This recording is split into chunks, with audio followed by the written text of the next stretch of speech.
Race and duration. Lakewood from the outside, rushing up, shining light. Una mujer, Seni Seveyorum Capricciosa is running by the rail. It's now Una mujer, shining light. Seni Seveyorum racing by the rail. Capricciosa rushing up, she's Gore. Juice Chanel Kuto. Lakewood racing in 7th position. By the rail is Building Code. Then comes Will Koskis in Silly Devil, while Statues running at the tail of the field. Shining Light, followed by entry number 3, Una Mujer, Seni Seveyorum, Mori outside, pokes his nose.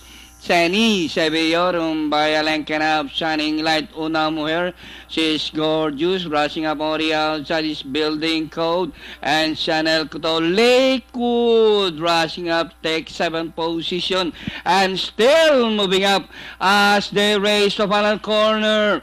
Seni Seveyorum by about 2 lengths by Dral Una Mujer, and on the outside Building Code. Lakewood on the further outside, burning the tracks. Seni Seveyorum, Lakewood to grab the lead. Building Code, and nearing the finish line, Jesse Basilaguse on Lakewood. Building Code, Seni Seveyorum close. Will Koski Chanel Kuto for them 5th Pentafecta.